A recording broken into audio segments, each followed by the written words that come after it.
अस्सलाम वालेकुम नाजरीन, मैं हूं फरूख अब्बास और चैनल है न्यूट्रल बाय जावेद चौधरी। नाजरीन, एक स्पेशल वीलॉग लेके आपके सामने हाजिर हैं। सबसे पहले जो स्टोरी आपको बताने जा रहे हैं वो तेजस के तबाह होने के हवाले से है। तेजस एक ऐसा जहाज जिसे भारत अपना जहाज कहता है, मेड इन इंडिया के कॉन्सेप्ट पे इसे तैयार किया गया।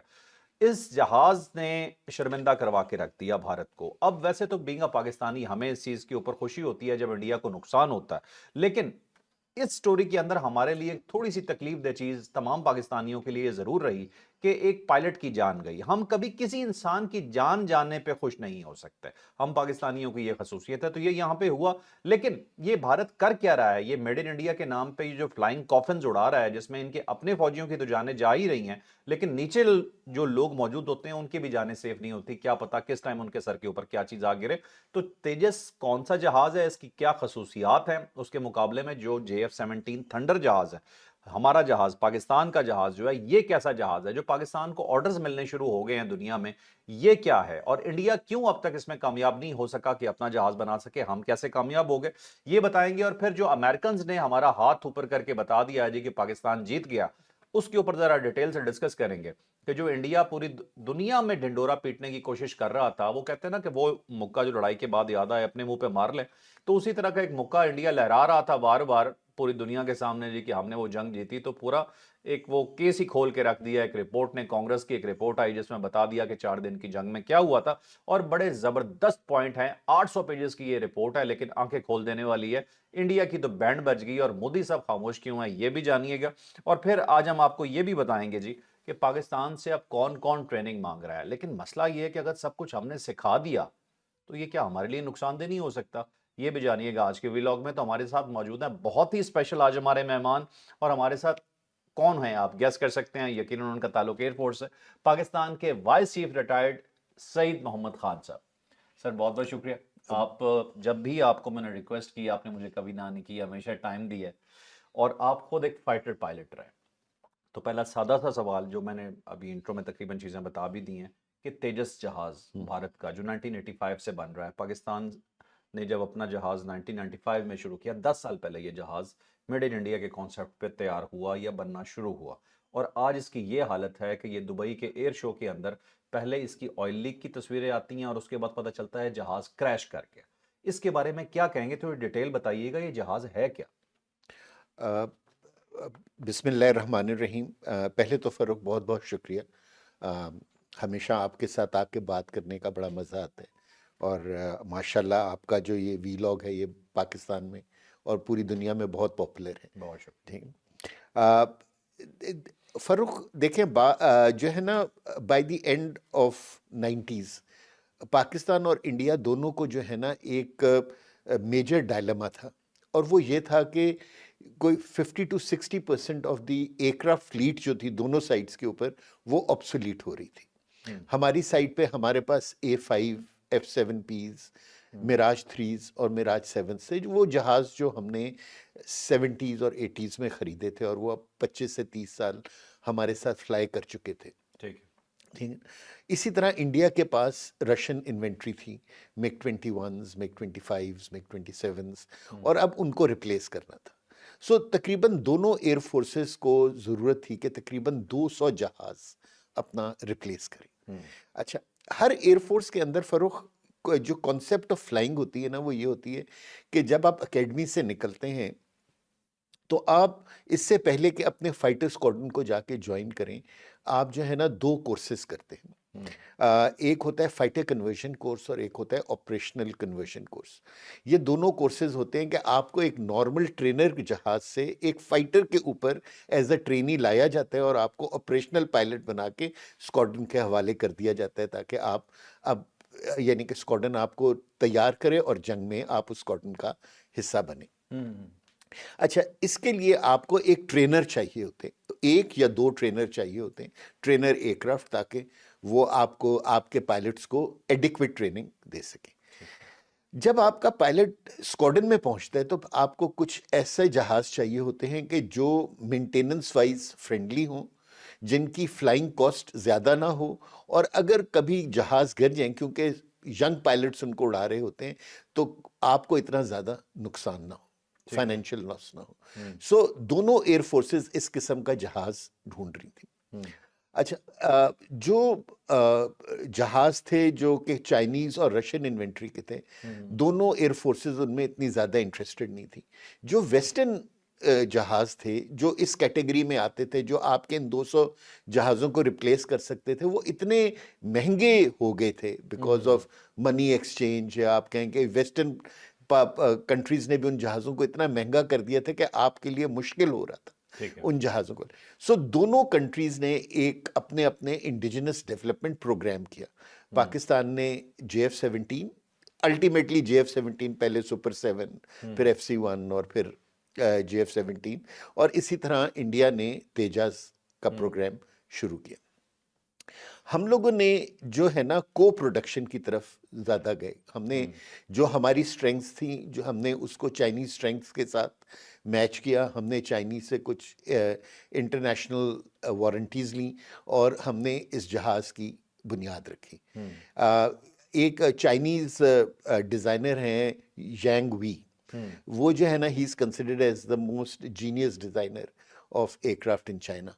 तो उन्होंने JF-17 का कॉन्सेप्ट लेकर आए। बेसिकली जो एक सुपर 7 एक जहाज था जो हम लोगों ने 85 से 90 के बीच में पाकिस्तान उसको बनाना चाह रहा था, उसी को इम्प्रूव करके हम JF-17 की तरफ बढ़े। लेकिन इंडिया ने एक ज़्यादा मुश्किल रास्ता लिया और उन्होंने कहा कि नहीं, हम हर चीज़ जहाज़ की खुद बनाएंगे और हम इसको आगे लेके चलेंगे। हमें ये अंदाज़ा हो गया था कि एज एन एयरफोर्स के दुनिया में एविएशन टेक्नोलॉजी है ना, वो बहुत तेज़ी से तरक्की कर रही है। तो अगर हम R&D में चले गए तो जब तक हम एक चीज़ को बनाएंगे वो चीज़ ऑब्सोलीट हो चुकी होगी। जैसे मैं और आप ये मोबाइल लेते हैं, अगर मैं और आप ये मोबाइल डिज़ाइन स्टेज से लेना शुरू कर दें और इसको बनाना शुरू कर दें, बाय द टाइम हम ये बनाएंगे एक नई टेक्नोलॉजी मार्केट में आ चुकी होगी और ये पुराना हो चुका होगा। बिल्कुल सही। ठीक है ना। सो एक्चुअली इंडिया के साथ एग्जैक्टली वही हो रहा है। ठीक है। कि जहां JF-17 जो है वो ब्लॉक 1 से ब्लॉक 2 और ब्लॉक 2 से ब्लॉक 3 पे आ गया है, ठीक है ना, इंडिया जो है ना वो उधर ही फंस के रह गया, क्योंकि वो जो इंडिजिनस डेवलपमेंट कर रहा था उसमें उसको सक्सेस हासिल नहीं हो रही। ठीक है ना। तो 2002 में उन लोगों ने फैसला किया, हिंदुस्तान एरोनॉटिक्स ने, और उन्होंने जैसे इंजन है और जो एवियोनिक्स हैं और थ्रेट वार्निंग सिस्टम्स है, इन्होंने ये बाहर से लिए और उनको तेजास के अंदर इंटीग्रेट करने की कोशिश की। तो उनका जहाज जो है, जो उनकी एयरफोर्स को मिला, वो 2015 में मिला, और हमने हमने उनसे 5 से 7 साल बाद अपनी इंडिजिनाइजेशन या को प्रोडक्शन शुरू की थी। हम उनसे 5 साल पहले 2010 में हमने JF-17 को अपने एयरफोर्स के अंदर इंडक्ट कर दिया, और आज अल्हम्दुलिल्लाह अगर हमारा टारगेट 200 जहाज था तो हम 150-170 जहाज हम ऑलरेडी बना चुके हैं, जो इंडक्ट हो चुके हैं। जी, हो चुके हैं। अच्छा, जब हमने ये को प्रोडक्शन की तरफ गए थे तो हमने चाइना से एक वादा लिया था कि आप इस जहाज को भी अपने अंदर इंडक्ट करेंगे, क्योंकि वो जो वॉल्यूम होता है या क्वांटिटी होती है ना, वो प्राइस टैग के ऊपर मैटर करती है। जितने ज्यादा पीस होंगे उतनी सस्ता एक जहाज पर पीस होगा। ठीक है ना।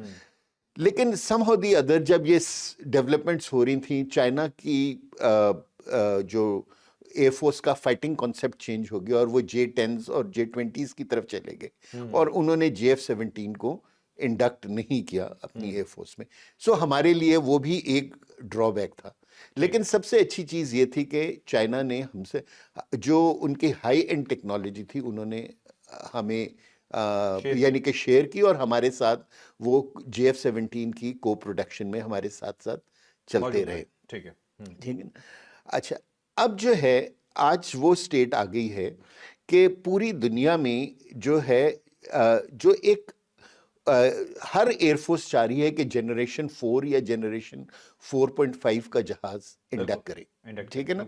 आपने अपने प्रोग्राम्स के थ्रू अपने सुनने वालों को पहले ही एजुकेट कर दिया कि जनरेशन 4 और जनरेशन 4.5 जहाज की क्या कैपेबिलिटी होती है। राफेल 4.5 है, राफेल 4.5 है, JF-17 4.5, ब्लॉक 3 4.5 है।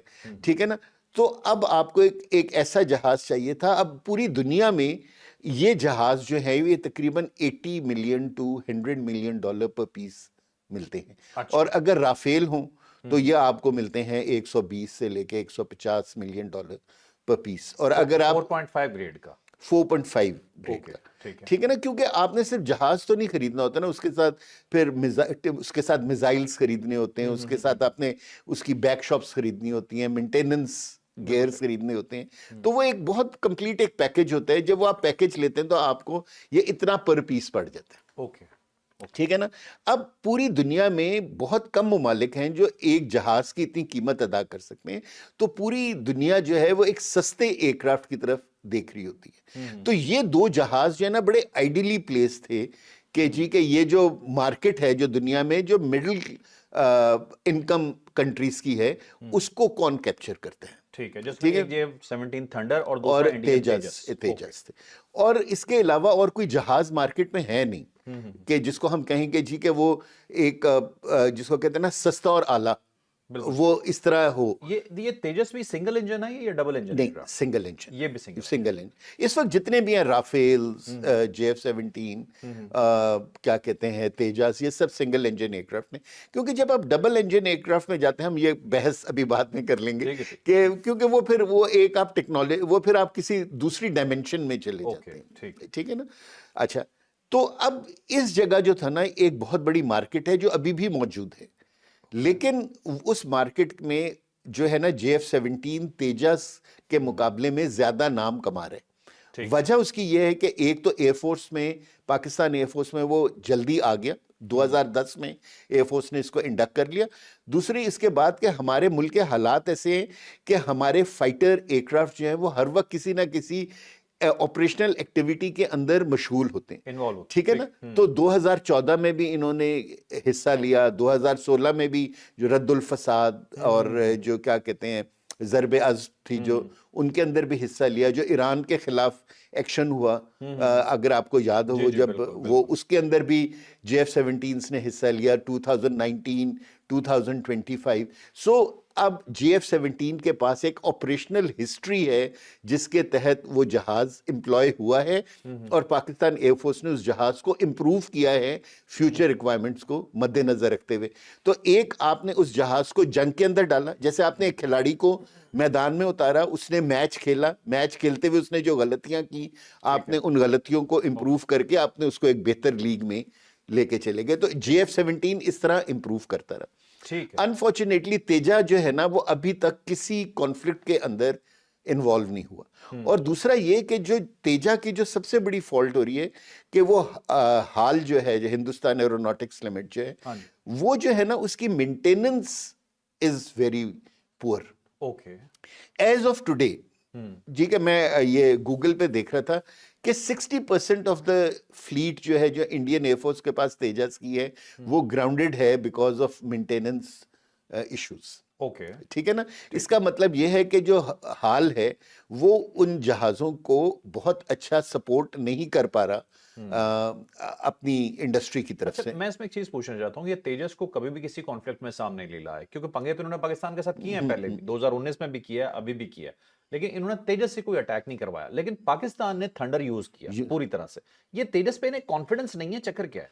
एग्जैक्टली वही मैं आपसे कह रहा हूँ ना कि देखें, एक पायलट के लिए किसी भी चीज जहाज को एम्प्लॉय करने के लिए जरूरी है कि जब वो एम्प्लॉयमेंट कर रहा हो तो वो जहाज के बारे में ना सोच रहा हो, ठीक है ना। जब आप एक रेस में हिस्सा लेते हैं तो आप ये तो नहीं सोचते कि मैं फरारी में बैठा हूँ या मैं लैम्बोर्गिनी में बैठा हूँ। ठीक है। तो पायलट उस वक्त ड्राइवर सोच रहा था कि मैंने रेस किस तरह जीतनी है। इसी तरह पायलट भी होते हैं, जब वो कॉन्फ्लिक्ट के अंदर होता है तो उसको उस जहाज पे कॉन्फिडेंस होना चाहिए। Okay. अनफॉर्चुनेटली जो तेजस है वो इंडियन एयरफोर्स पायलट्स को वो कॉन्फिडेंस नहीं दे पा रहा जो कि JF-17 ने दे दिए। और JF-17 जिस तरह आपने खुद कहा कि क्योंकि वो कॉन्फ्लिक्ट्स के अंदर हिस्सा लेता रहा है तो पाकिस्तान को एग्जैक्टली पता था कि हमने इसको किस तरह इंप्रूव अपॉन करना है। ठीक और इस वक्त जो JF-17 ब्लॉक 3 है वो, और इस वक्त जो मार्केट में दूसरे जहाज हैं जैसे टाइफून है या जैसे यूरोफाइटर है, यही मुकाबले के जहाज हैं, ठीक है ना। तो इनके मुकाबले का यानी कि JF-17 एग्जैक्टली इनके टक्कर के। अच्छा। सो जहां वो जहाज $100 मिलियन का आपको मिलता है, मेरा ख्याल ये आपको 30-35 मिलियन डॉलर का मिल जाएगा। अच्छा। तो एक बंदा एक अब एक एयरफोर्स या एक ऐसी कंट्री जिसका डिफेंस बजट इतना बड़ा नहीं है, हाँ। आप सोचेंगे वो 100 मिलियन का एक जहाज खरीद लें या वो 3 जहाज उसी 100 मिलियन में उसी 100 खरीद लें। मिलियन में ठीक है बहुत ना? ही कम। तो बहुत, तो हाँ। इस वजह से ये हुआ। अब पाकिस्तान एयरफोर्स की एक ये भी फर्क कोशिश थी कि हम ज्यादा से ज्यादा यूजर्स इस जहाज के बनाए। एक तो हमारी एनवायरनमेंट में ये जहाज चल रहे हैं ना, लेकिन अगर जब वो दुनिया में दूसरी यानी कि कंट्रीज उसको फ्लाई करेंगी, वो अपने एनवायरनमेंट में इसको एम्प्लॉय करेंगी, तो फिर जहाज इवॉल्व होता है, जहाज मैच्योर होता है। ठीक है ना? सो हम लोगों ने इसको अफ्रीका में बेचा, नाइजेरिया में, फिर हमने फार ईस्ट में बेचा, म्यांमार को, अब अच्छा। अजरबैजान के पास अच्छा। JF-17 आ गए हैं। सो ठीक इस है। वक्त 4 कंट्रीज हैं जो JF-17 उड़ा रही हैं, ओके। और हम होप कर रहे हैं कि 1 से 2 कंट्रीज और विद इन 25-26 यानी कि कॉन्ट्रैक्ट साइन हो जाएंगे। अच्छा। ठीक है ना? तो अगर ये इंशाल्लाह हो गए तो फिर 6 countries flying JF-17 will be a very big boost. अब बिल्कुल। उसके मुकाबले में तेजास जो है वो अभी तक सिवाय इंडियन एयरफोर्स के किसी और के पास नहीं है। वो तो खुद नहीं लेना चाह वो रहे। खुद नहीं, वो ना, तो इंडियन एयरफोर्स को भी कॉन्फिडेंस नहीं होता। अच्छा, अब अगर हम इसको कोरिलेट करें आज के वाकये से, तो मैं ये कहूंगा कि ये वाकया जो है ना वो एक डेस्परेशन का वाकया था। ठीक है ना? कि जब आपको दुबई एयर शो जो है ना वो दुनिया के 2-3 जो बड़े एयर शोज होते हैं उनमें आता है, क्योंकि ये एक ऐसा एयर शो है कि जिसमें दुनिया के तमाम ममालिक के डेलीगेशंस आते हैं। ठीक है ना? पूरी दुनिया अपने जहाज़ों को उधर भेजती है, फिर एक तरीके से आप करें या ना करें जहाज़ों का मुकाबला शुरू हो जाता है, और फिर जब आप एरियल डिस्प्ले करते हैं तो लोग आपके जहाज को दूसरे जहाज़ों के साथ इवेलुएट करते हैं। बिल्कुल सही। ठीक है ना? सो अब हम सबको पता है कि JF-17 ने दुबई एयर शो के अंदर बहुत अच्छी परफॉर्मेंस दी और काफ़ी लोगों का फेवरेट रहा, कि जब लोग जो हैं वो आके इसके साथ तस्वीरें भी खिंचवा रहे थे। खाली और लोग नहीं सर, इंडियन भी आए। मैं कहना नहीं चाह रहा था। एयर मार्शल साहब जो है ना, इनकी बड़ी खसूसियत है कि बहुत हम्बल रहते हैं, कभी भी क्लियर बात नहीं करते। अंदर हकीकत बात ये थी कि पूरा इंडिया का जो वहां पे फ्लीट गया हुआ था, जो लोग गए हुए थे, अपने यकीनन तेजस के साथ गए होंगे, तो वो सब पाकिस्तानी एयरक्राफ्ट्स के साथ पाकिस्तानी टीम से ब्रीफिंग ले रहे थे, वहां पे बाकायदा तस्वीरें खिंचवा रहे थे, सेल्फीज ले रहे थे वहां जाके थंडर के साथ। तो ये थी आपके थंडर की इज्जत, माशाल्लाह, इस चीज पे बहुत खुश होने की बात है। चलिए अच्छा, सर, ये थोड़ा देखिए सा। वो तो खड़ा हुआ था ना। हाँ जी, हाँ ठीक जी। है ना? लेकिन जब उसने फ्लाई किया तो उसको जितने दुनिया के फाइटर एयरक्राफ्ट आए थे उसके साथ कंपेयर किया गया होगा, हाँ। कि इसका टेक ऑफ कैसा था, टेक ऑफ कैसा। इसने एरोबेटिक्स कैसी की, इसके जो सेल्फ डिफेंस सिस्टम्स हैं जैसे चैफ एंड फ्लेयर्स हैं वो किस तरह निकलते हैं, क्या कहते हैं, इसने लैंडिंग किस तरह की, इसने सारा कुछ किस तरह किया। तो इंडियन एयरफोर्स के ऊपर भी एक प्रेशर, ना चाहते हुए भी प्रेशर होगा कि वो तेजस को उसी तरह परफॉर्म करवाएं जिस तरह JF-17 कर रहे हैं। बिल्कुल सही। ठीक है ना? और अनफॉर्चुनेटली क्योंकि वो तेजा उस कैपेबल नहीं था, तो जब आज उन्होंने उसको JF-17 के मुकाबले पे परफॉर्म कराने की कोशिश की तो ये अनफॉर्चुनेट इंसिडेंट हो गया। उससे ये सर, वो गधे से घोड़े की परफॉर्मेंस मांग रहे थे ना, तो प्रॉब्लम तो होना था। अच्छा, बहरहाल एक चीज थोड़ी सी, अभी हम बात कर रहे थे इस इंटरव्यू से पहले, तो हमें वाकई तकलीफ दे फील हुई। ये विंग कमांडर, इनका नाम है जी नमनाश सयाल, और हिमाचल प्रदेश से इनका ताल्लुक था। यंग पायलट थे इंडिया के, और ये तेजस के अंदर, जब ये तेजस गिरा तो इसमें इनकी जान चली गई। हम इस चीज़ पे खुश नहीं हो सकते। मतलब किसी का बेटा था, बहुत सारे रिश्ते उनके होंगे, फैमिली होगी, और सिर्फ एक ये मेड इन इंडिया की चक्कर में और मोदी की बदमाशी में कि पाकिस्तान को नीचा दिखाना है, उसने एक ऐसे पायलट की जिसकी पूरी जिंदगी उसके सामने पड़ी थी, उसकी जान ले ली। मेरी नज़र में इस पायलट का अगर कोई कातिल है तो वो नरेंद्र मोदी है। मैं चाहूंगा मुख्तसर सा कमेंट मैं सर से भी ले लूं कि क्या कहेंगे इस बारे में। मैं आपसे फुली एग्री करता हूँ। ठीक है ना? कि अगर अगर 2-3 दिन पहले अगर आपको याद हो कि ये तेजा जब टारमिक के ऊपर खड़ा था तो इसकी ऑयल लीक हो रही थी, और जिसके नीचे इन्होंने शॉपिंग बैग्स वगैरह रखे थे। पहले बात तो कि इतने बड़े शो के अंदर इस तरह के शॉपिंग बैग्स जहाज के नीचे रखना और ये सोचना कि कोई तस्वीरें नहीं लेगा या कोई बातें नहीं करेगा, ये बड़ी एक अजीब सी बात थी। ठीक है ना? विच शोड, मेरे नज़दीक it did not show good professionalism of the Indian air force at the Dubai air show. ठीक है ना? नंबर 2 जो था, अगर ये वही जहाज है तो फिर मेरा ख्याल है कि ये उनको ये जहाज उड़ाना नहीं चाहिए था टिल द टाइम उसका FCF एक होता है फ्लाइट फंक्शनल चेक फ्लाइट, ठीक है, FCF कहते हैं हम उसको, ठीक है। ठीक है ना। तो जब एक मतलब ऑयल लीक आ जाए तो जहाज़ों का FCF होता है, जिसमें जनरली ये होता है कि आप चेक करते हैं तो आप जनरली या तो इंजन चेंज होता है या आप उस लीक को बंद करते हैं। शील्ड्स कई मतलब रबर सील्स जो होती हैं वो लीक कर जाती ठीक हैं, है। ठीक है ना। तो आपको चाहिए कि ठीक है आप उसका FCF करें। इस तरह की कोई चीज़ नज़र नहीं आई कि तेजा ने वहाँ कोई FCFs किए हों इस एरोबेटिक से पहले, हम्म, ठीक है ना। तो अगर ये वही जहाज था तो फिर ये ब्लंडर है। ये ब्लंडर है, बहुत बड़ा ब्लंडर है। लेकिन वही है ना, जब आप एक डेस्परेशन स्टेट में हैं कि जी के आपसे आपके पॉलिटिशियंस ये कह रहे हैं कि जी के आप इंडिया पाकिस्तान को नीचा दिखलाएं, खुद को बड़ा करें, ठीक है ना। तो एक यानी कि जो फोर्सेस होती है उनके ऊपर भी एक प्रेशर पड़ जाता है। हम देख रहे हैं कि किस तरह इंडियन एयरफोर्स चीफ और आर्मी चीफ जो है वो गलत और झूठ बोल रहे हैं और पूरी दुनिया उनके ऊपर हंस रही है, ठीक है ना। बट येट वो बेचारे मजबूर हैं ये सब कुछ करने के लिए। पॉलिटिकल प्रेशर इतना। Political pressure as well as जो इंडिया में हिंदुत्व पॉलिसी है ना, उसमें जितने माइनॉरिटीज हैं, सिख हो, क्रिश्चियंस हो, मुस्लिम्स हो, उनके लिए बड़ा मुश्किल हो गया अब इंडिया में रहना, क्योंकि ठीक है। उनको रोजाना अपने आप को यानी कि इनको बताना पड़ता है कि जी के हम इंडिया के साथ लॉयल हैं, हाँ, क्योंकि साबित उनके करना नजदीक पड़ता है। सवाए हिंदुओं के कोई लॉयल नहीं है हिंदुस्तान। अच्छा सर, ये बताइए कि पाकिस्तान से ट्रेनिंग कौन कौन मांग रहा है और हम कौन सी ट्रेनिंग देते हैं, जरा सही से बताइए। क्या हम सारा बता देते हैं? हमारी फाइटिंग कैपेबिलिटीज क्या हैं, आगे वाले को क्या सिखा रहे हैं? नहीं नहीं, इस तरह नहीं होता। ट्रेनिंग के तीन मेरे ख्याल अगर मैं एज अ इंस्ट्रक्टर देखूं तो होते हैं। एक होती है ट्रेनिंग जो आप एकेडमी लेवल के ऊपर करते हैं, एक ट्रेनिंग होती है आप जो ऑपरेशनल कन्वर्शन तक करते हैं, और एक ट्रेनिंग होती है जो आप स्क्वाड्रंस के अंदर करते हैं।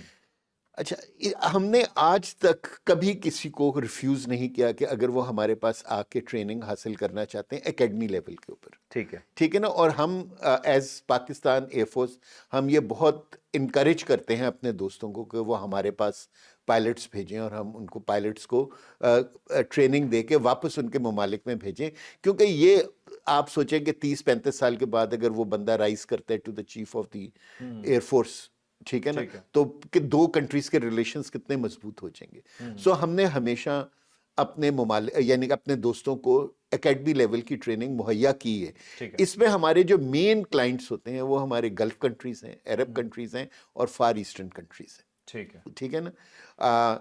जो फाइटर कन्वर्जन भी हम दे देते हैं, लेकिन हम जनरली ऑपरेशनल कन्वर्जन ट्रेनिंग लोगों को नहीं देते, क्योंकि ऑपरेशनल कन्वर्जन ट्रेनिंग जो है वो एक फाइटर कन्वर्जन की तरफ एक सफर है, ठीक है। ठीक है ना।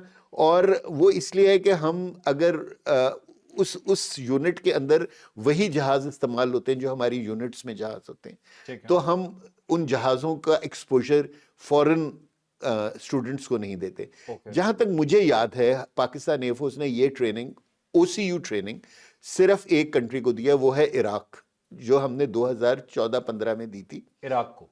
इराक को। ठीक 1990 में अगर आपको याद हो सद्दाम हुसैन को उतारने के बाद अमेरिका ने एक्चुअली जो इराकी एयरफोर्स और आर्मी थी उसको डिसबैंड कर दिया था, अच्छा। और उन्होंने फिर उनको 2013-14 में इजाजत दी थी कि जी कि आप अपनी एयरफोर्स दोबारा बना सकते हैं। अब आप ये सोच रहे हैं 1990 और 2013-14 तो 24-25 साल हो गए थे, उन्होंने उनका ना कोई एयरफोर्स थी ना कोई आर्मी थी। ठीक है। तो वो उनकी एक बड़ी एक जिसको कहते हैं ना डेलिब्रेट यानी कि बहुत ही बुरी स्टेट थी एज अ मुस्लिम कंट्री। ठीक है। तो फिर पाकिस्तान ने उनका हाथ पकड़ा था और हम लोगों ने उनको 3 साल के अंदर एकेडमी ट्रेनिंग और OCU तक की ट्रेनिंग हमने ठीक है। उनको दी थी।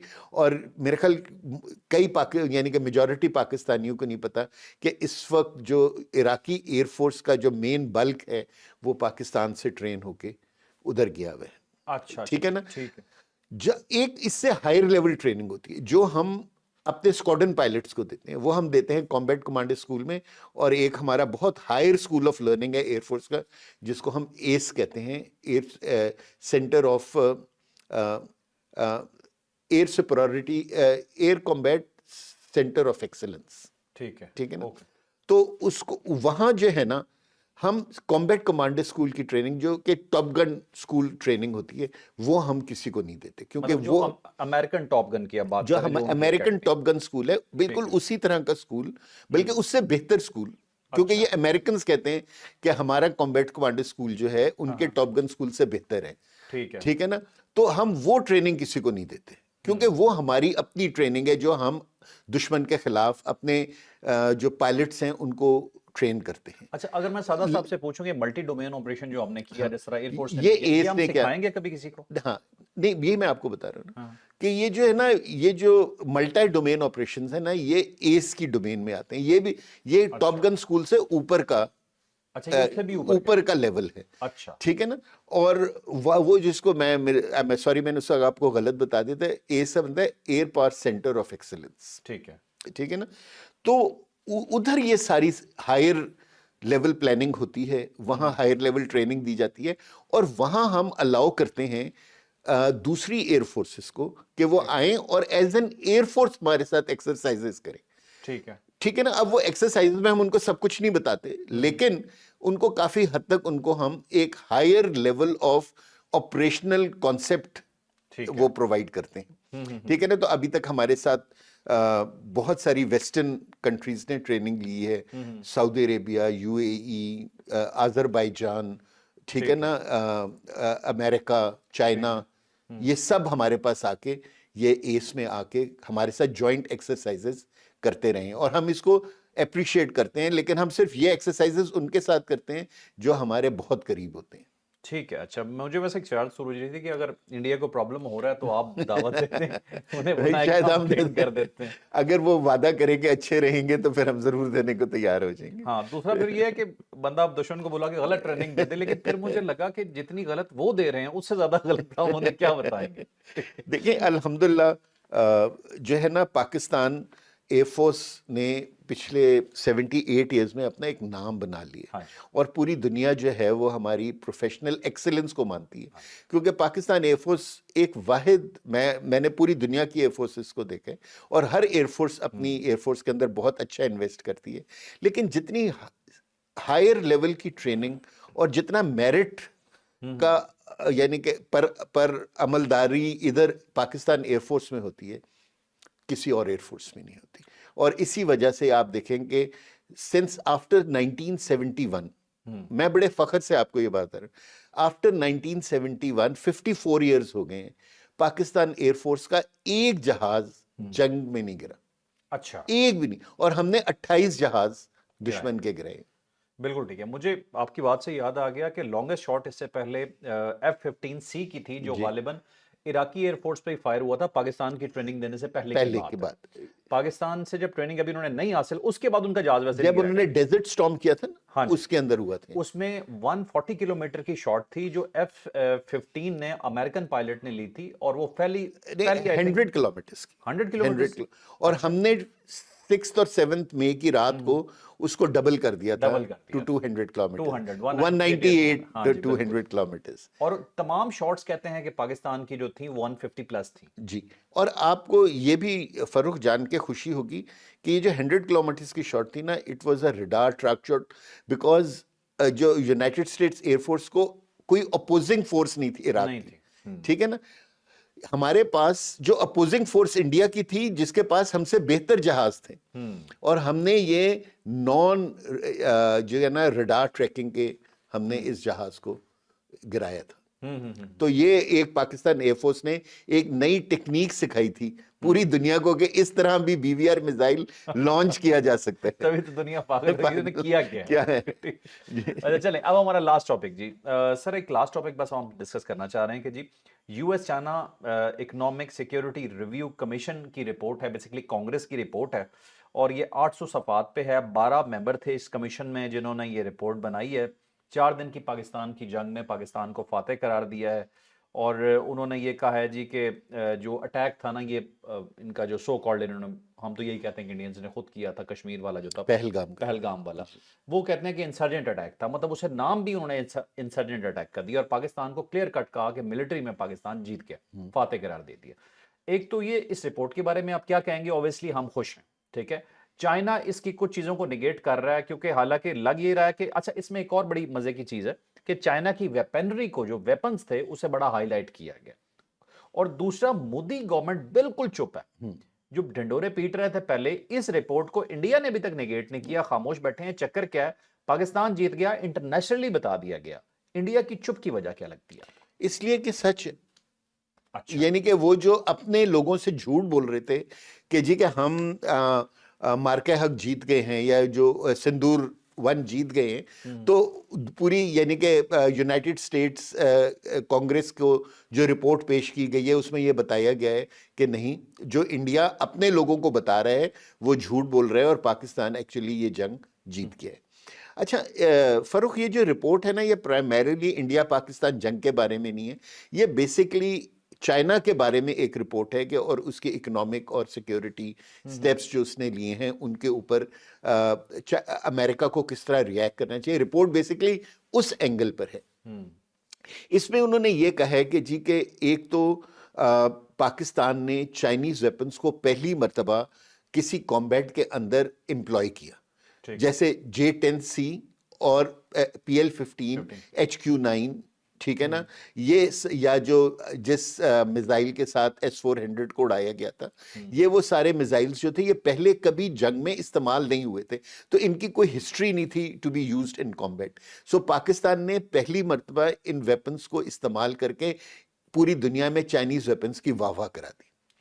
ठीक है ना। सो एक उन्होंने ये बात कही, उन्होंने कहा कि चाइना ने इस मौके को इस्तेमाल किया अपने फायदे के लिए और उन्होंने इंडिया की जो तबाही है उसको सोशल मीडिया के थ्रू पूरी दुनिया में बहुत बुरी तरीके से फैलाया, और इस तरह जो शायद इंडिया का इतना नुकसान नहीं हुआ जितना हम सोशल मीडिया के थ्रू समझ रहे हैं। ये उस कांग्रेस की रिपोर्ट का कहना है। ठीक है ना। और उन्होंने कहा कि जी कि चाइना ने एक्चुअली अपने जहाज J-35 को प्रमोट करने के लिए ये किया। ठीक है ना। मेरे ख्याल में जो सच है ना वो कहीं बीच में है। ठीक है, चाइना ने डेफिनेटली इस्तेमाल किया होगा मौके को अपनी प्रोजेक्शन करने के लिए, लेकिन वो जिस तरह कहते हैं ना कि action speak louder than words, तो पाकिस्तान ने उनके वेपन्स को एम्प्लॉय करके पूरी दुनिया को बता दिया कि अगर ये वेपन्स वेस्टर्न वेपन्स से बेहतर नहीं है तो उनके मुकाबले के जरूर है। ठीक है ना। सो अगर आपको जब विक्ट्री मिलती है तो आप उसको प्रोपोगेट तो करते हैं, तो अगर चाइना ने किया तो इसमें कोई बुराई नहीं है। अच्छा, इसमें जो एक और चीज है, उन्होंने इस बात को भी कन्फेस किया कि एटलीस्ट उन्होंने ये कहा कि 3 जहाज की कंफर्म्ड किल है। ठीक है ना। और हो सकता है कि वो तीनों राफेल ना हो, लेकिन 3 जहाज की कंफर्म्ड किल है। लेकिन अब ये बात तो कंफर्म हो चुकी है कि 5+2 एयरक्राफ्ट जो हैं वो इंडिया भी मानता है कि हाँ हमारे इतने जहाज गिरे हैं। टेल नंबर्स मौजूद। अच्छा, उसमें इस रिपोर्ट के अंदर एक और बात भी लिखी गई है कि जो इंडिया ने झूठ बोला ना, इस झूठ की वजह से चाइना को मौका मिला कि वो अपना प्रोपेगेंडा की मुहिम चले। अगर वो सच बोल देता कि जी के मेरे 2 जहाज गिरे, तो इंडिया चाइना को ना कहना पड़ता कि जी के आपके 10 जहाज गिरे। बिल्कुल। ठीक है ना। सो जब उन्होंने एक्चुअली इंडिया को मुर्दे इल्जाम ठहराया, और एक ही वजह मोदी के खामोश होने की ये भी हो सकती है कि ये रिपोर्ट कह रही है कि इंडिया ने अपनी चीजों को छुपाने के लिए बहुत ज्यादा झूठ बोला, ना अपने लोगों को बताया ना हमें बताया, और इसकी वजह से चाइना को मौका मिला कि उसने सोशल मीडिया पे प्रोपेगेंडा किया। पाकिस्तान की इस सारी रिपोर्ट के अंदर बहुत तारीफ हुई है, और उन्होंने कहा है कि पाकिस्तान की डिफेंस फोर्सेस ने ये शो किया कि जो 3 वेपन सिस्टम्स हैं, यानी कि चाइना के जहाज, चाइना के मिसाइल्स और चाइना के ground based air defence anti missile systems जो हैं वो बहुत अच्छे हैं। ठीक है। सो पाकिस्तान ने उनको पहली मर्तबा जंग में इस्तेमाल करके उनको एक वो सनद दे दी कि ये लड़ने के काबिल ये वेपन सिस्टम्स हैं।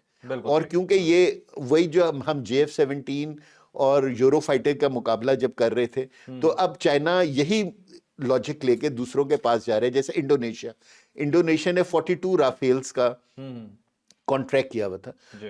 10th मई को उन्होंने ना, या 11th मई को उन्होंने उस ऑर्डर को रिड्यूस कर दिया फ्रॉम 42 to 24, और अब वो यानी कि चाइना की तरफ देख रहे हैं कि वो J-20, J-10C या F-30, J-35 वो कौन सा ले। सो अब आप ये देखें, जहां वेस्टर्न टेक्नोलॉजी की एक डोमिनेंस थी डिफेंस इंडस्ट्री के अंदर, और खासतौर पे एविएशन डिफेंस इंडस्ट्री में यूरोपियंस की या वेस्टर्नर्स की एक डोमिनेंस थी, अब उस डोमिनेंस को चाइना और पाकिस्तान ने बिल्कुल जीरो कर दिया। बिल्कुल ठीक है। अच्छा, मुझे एक चीज बड़ा अजीब लगती है और गुस्सा भी आता है इनफैक्ट, कि चाइना की टेक्नोलॉजी हमने यूज की जो बैटल हार्डन नहीं थी, उनके पास जो टेक्नोलॉजी थी वो बैटल हार्डन थी, उसके बावजूद पाकिस्तान जीत गया। ठीक है, पाकिस्तान ने एक धूल चटा दी। अब उनके पास दुनिया भर के वेपन्स थे, अब कहते हैं चाइनीज वेपन थे, चाइनीज वेपन से ये कर दिया। भाई आपके पास रशियन वेपन थे, आपके पास फ्रेंच बेहतरीन। वेपन थे, बेहतरीन state of the art weapon जी। थे, अमेरिकन वेपन्स थे। दुनिया की कौन सी टेक्नोलॉजी आपके पास नहीं थी? ठीक है, अब चाइना मतलब पाकिस्तान असला जिससे भी ले, दुनिया में किसी से तो लेता, अब देखिए उसमें पाकिस्तान की जीत में उसकी हिस्सेदारी करार दे देना, ये क्या वाहियात बात? देखिए बिल्कुल गलत बात है। देखें वो जिसको कहते हैं ना कि अगर आपको जीत में आप बड़े बनते हैं तो हार में आपको और बड़ा बनना चाहिए। ठीक है ना। दूसरा देखें, जो है ना पाकिस्तान एयरफोर्स के जीतने की वजह ये नहीं थी कि क्या कहते हैं कि हमारे पास बेहतर वेपन सिस्टम्स थे। हमारी जीतने की वजह ये थी कि हमने उन डोमेन्स में इंडिया के साथ जाके जंग की कि जहां इंडिया एक्सपेक्ट नहीं कर रहा था कि उसको लड़ना पड़ेगा। हमारे पास बेहतर ह्यूमन रिसोर्स था, बेहतर ब्रेन्स थे हमारे था। पास। सो जिस तरह हमने आपके पिछले प्रोग्राम में डिस्कस किया था कि मई 25 का कॉन्फ्लिक्ट जो था ना, वो Pakistani brain won over the Indian brawn. तो बिल्कुल। उनके पास बेहतर वेपन्स थे, हमारे पास बेहतर दिमाग था। हमने दिमाग को बेहतर तरीके से इस्तेमाल करके जंग उनसे उस डोमेन में लड़ी कि जहां वो प्रिपेयर्ड ही नहीं थे लड़ने के प्रिपेयर्ड ही नहीं थे। बिल्कुल बिल्कुल सही। तो नाज़रीन, ये था स्पेशल वीलॉग आपके लिए। यकीनन आज तो बहुत ही इंफॉर्मेटिव रहा होगा, बहुत जबरदस्त किस्म की डिस्कशन थी, तमाम डिटेल्स आपको फराम की गई तेजस के बारे में, JF-17 थंडर के बारे में, और एक दिमाग के बारे में बात हुई कि दिमाग था, तो दिमाग तो भारत के पास भी मौजूद है, जिसे नरेंद्र मोदी का दिमाग कहते हैं। बट प्रॉब्लम यह है कि उसमें भूसा भरा हुआ है और वही हरकतें कर रहा है जिसकी वजह से पूरी रीजन को उसने खतरे में डाला हुआ है। खुद तो पिटेगा ही, दूसरों को भी अपने साथ फंसवाएगा। तो लाइक शेयर सब्सक्राइब करना आपने बिल्कुल नहीं भूलना। इजाजत दीजिए, अल्लाह हाफिज। पाकिस्तान जिंदाबाद।